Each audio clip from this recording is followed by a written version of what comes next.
What's up mga kataytan? So dito na naman tayo sa vlog sa Batang Quiapo, Pamagat Siguro. Unang-una sa lahat mga kataytans, ito ay teaser lamang para ma-update sa Batang Quiapo.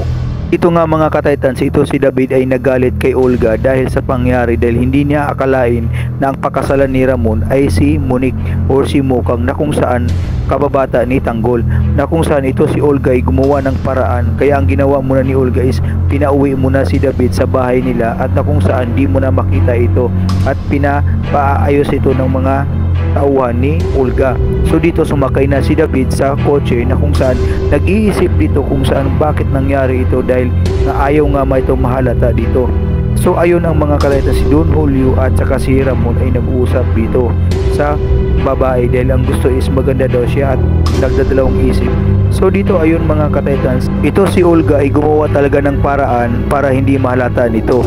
Ito naman si Tanggol, na kung saan is iyak na at nag-alala doon sa kulungan, at pinagmamasdan siya ng mga tropa niya, at sinabi nito na kung hindi lang ako naging ganito, hindi lang ako naging pasaway, kung naging mabuti lang ako, naging mayaman lang ako, siguro sasagutin ako ni Mukang.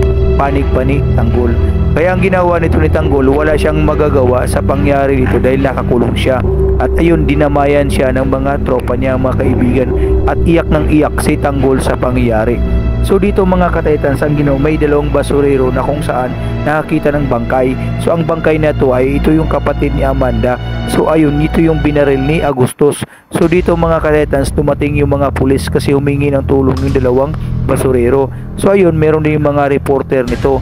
So sa pangyari, inimbestigahan ito ng mga pulis kasi nga nakalatag na yung babae at pinatay ito, binaril.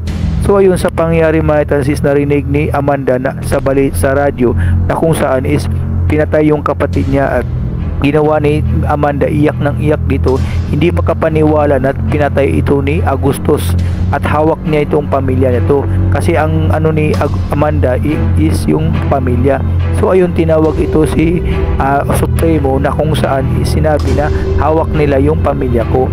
Kaya ang ginawa ni Supremo ay pinalambing muna si Amanda at gustong damayan dito. So ang pangyari nung mga hindi pa rin nakadalawang isip, na kung saan umiyak pa rin si Amanda sa pangyayari.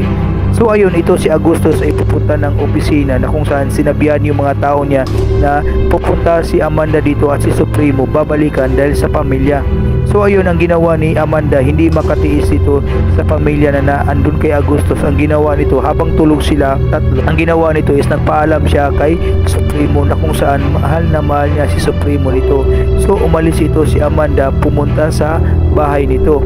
Ito naman si Berting, may nakita na nagano ng pagkain. Ngayon narinig niya sa balita na kung saan is ito si Tanggol at ang mga kasama nito is nakulong na. So ayun, pinalita kagad ni Berting sa mga tropa ni Lucio, si Turco at saka si Supremo, na kung saan nahulihan siya ng droga. So ayun, ito naman si Supremo nagtaka kung bakit wala si Amanda. Kaya ang ginawa nito ni Supremo, hinahanap ito, at sumama naman silang lahat dito sa paghahanap kay Amanda. So ayun, ang ginawa, sinabi ni Berting nito na kailangan lang natin mag-ingat para hindi tayo mahuli ng mga pulis na yun. So ang ginawa nito ni Amanda is pumasok ito sa bahay, sa mansyon, na kung saan siya lang mag-iisa. So nag-iingat siya at nagdala siya ng baril. Sa pag-iingat ito mga is yung mga tao dito sa gulong. So abangan natin bukas mga kataytans yung EPG Batang Quiapo. Salamat po.